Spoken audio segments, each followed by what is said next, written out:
Kia ora New Zealand, I'm Jay and we are Drive EV. We are going to take every single one of our electric cars around Great Lake Taupo. We're going to see how far we can go and how fast we can charge. We're going to see how they handle real life in Aotearoa.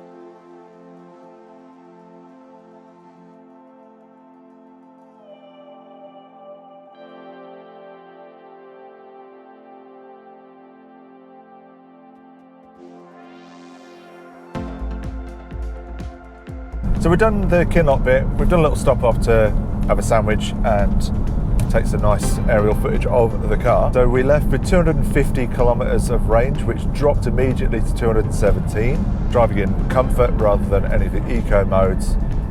But that's now settling down. I mean, it's climbing back up, to be honest, if I'm being a bit more careful.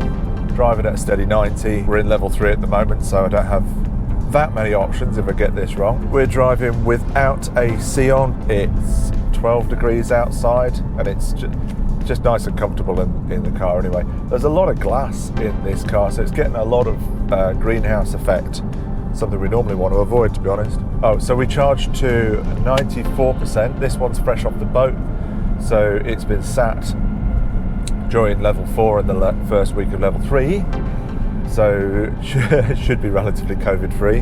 What's it like to be in? Well, it's pretty nice. Very much a BMW. All the buttons and dials and everything is BMW parts bin, mirrors and so on. Very BMW. But the material choices are, yeah, pretty out there. So a lot of interesting sort of eco, I guess fairly vegan friendly materials as well. They knew who they were aiming this car at. But it feels very sci-fi. It feels a completely different take on what the future might be than, say, a Tesla, but certainly it feels a lot more interesting, a lot more premier.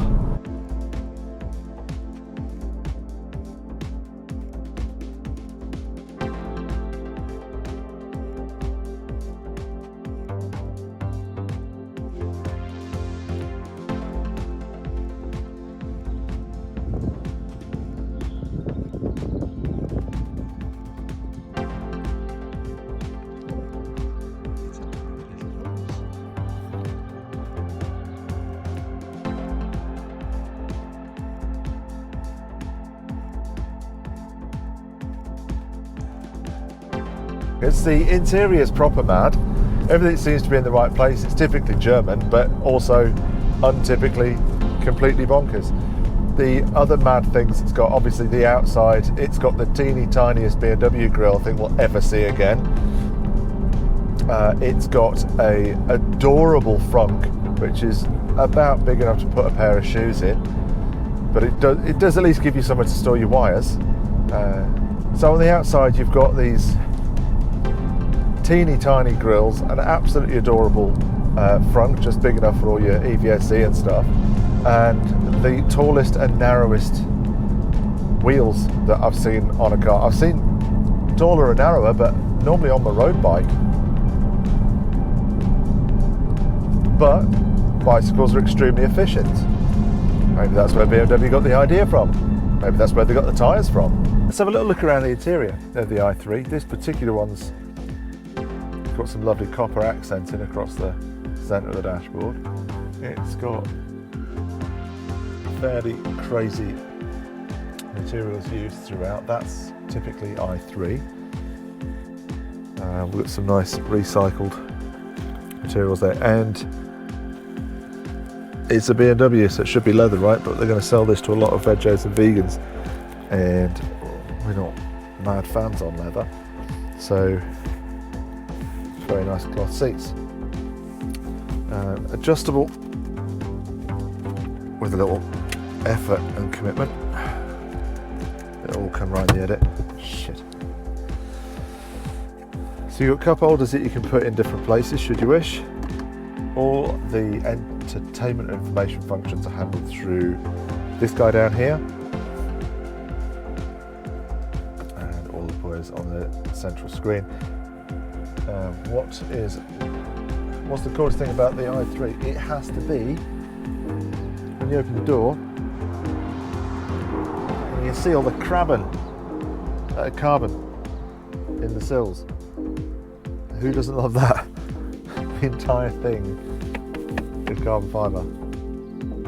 Man.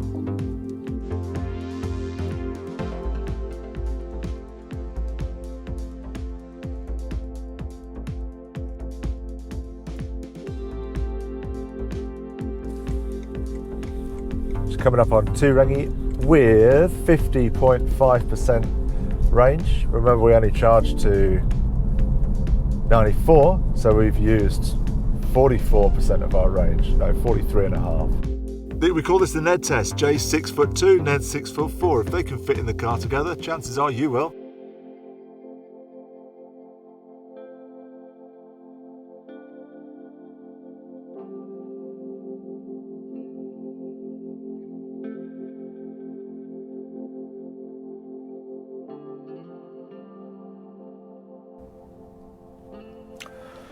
Back at Drive EV, we've got 104 Ks left on Eco Pro Plus, or in Comfort that gives us 99 Ks, and that's 33% remaining in the battery, which given my usual driving standard means this must be hella efficient. This rates to 50 kilowatts DC charging. I'm going to plug it into the hypercharger and see what it says. The battery's got to be pretty warm by now.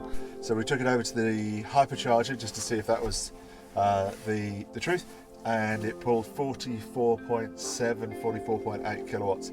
So that tells me, yeah, it's 50 is the limit on this one. No point sitting there paying hypercharger money to charge it up when we've got our own DC charger back at home base.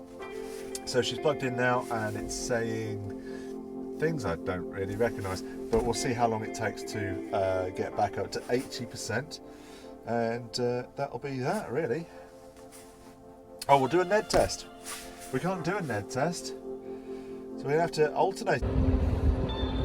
24 minutes back to 80%. That's the story on the BMW i3.